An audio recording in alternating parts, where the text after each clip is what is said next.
time for the CFL picks as we go into the division semifinals. It is the Redblacks taking on the Argos and the BC Lions traveling to Saskatchewan to take on the green and white of the Saskatchewan Roughriders. I am not going to do point spread stuff on this one. If you want some of that, for those watching live in the chat, it is there. 3 Down Nation. My piece is up on 3 Down, looking at, again, the best bets for Redblacks, Argos, Lions, Riders.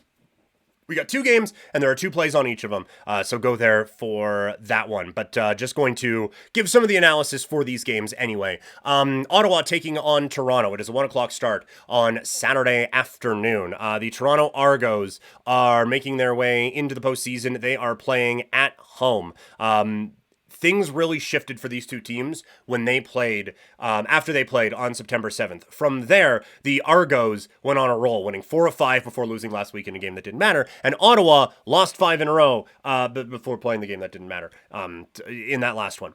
The main thing for me in this matchup is I don't think Ottawa has the defense that can stop Chad Kelly at this point. You have Kelly, who put up 331 yards in his game against these guys. He has thrown for a combined, I think it's 700 and something in his 2 games, almost 800 yards actually, against Ottawa in 2 games. The Redblacks have allowed 299 plus yards in 6 of their last 8.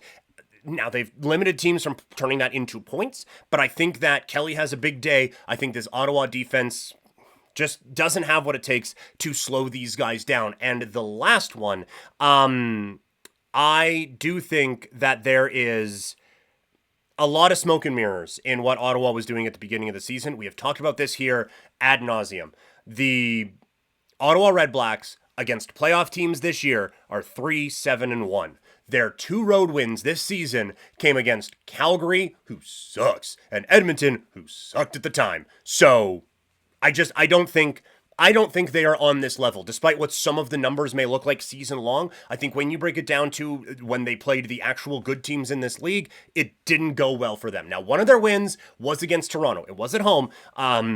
And Kelly threw 4 interceptions in that game. Since that game, he's thrown 2, and that was back in September. That was just after Labor Day weekend. So I think there is a very good opportunity here for Chad Kelly to have a big day and setting up a rematch against the Montreal Alouettes. So I like Toronto here in this spot. BC against Saskatchewan. Vernon Adams is back, and he has been awesome. Whenever he has played, he has really lit it up.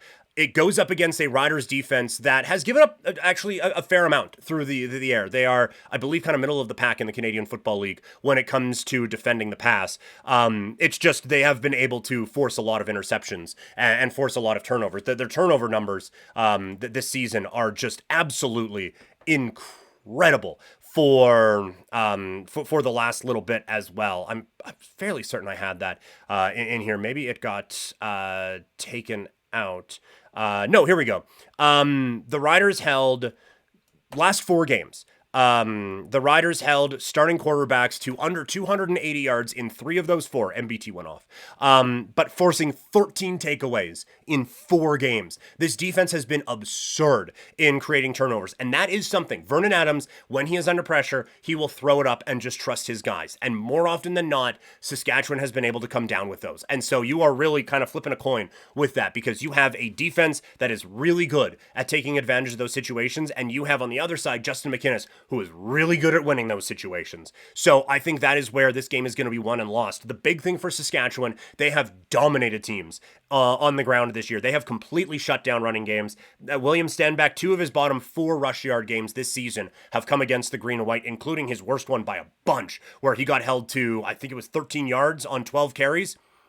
which is suboptimal, I would say. I think that Saskatchewan does a great job of turning teams one-dimensional and then taking advantage, and just at some point you're going to screw that up if you're having to throw the ball 30, 40 times against this defense. So I think that is kind of what plays out here. I think that is where the interesting chess match lies. The one thing I will say is BC's defense got a little bit better when Matthew Betts came back. He personally didn't put up a lot of the big numbers, but I do think that this defense is going to potentially be enough to really bog things down on the Saskatchewan Roughriders and maybe keep this one a little bit lower scoring. But I do think in the end, Saskatchewan comes away with the victory there. So there is your breakdown for the Canadian Football League as we get ready for the first weekend of the playoffs leading up to the Grey Cup in a few weeks' time.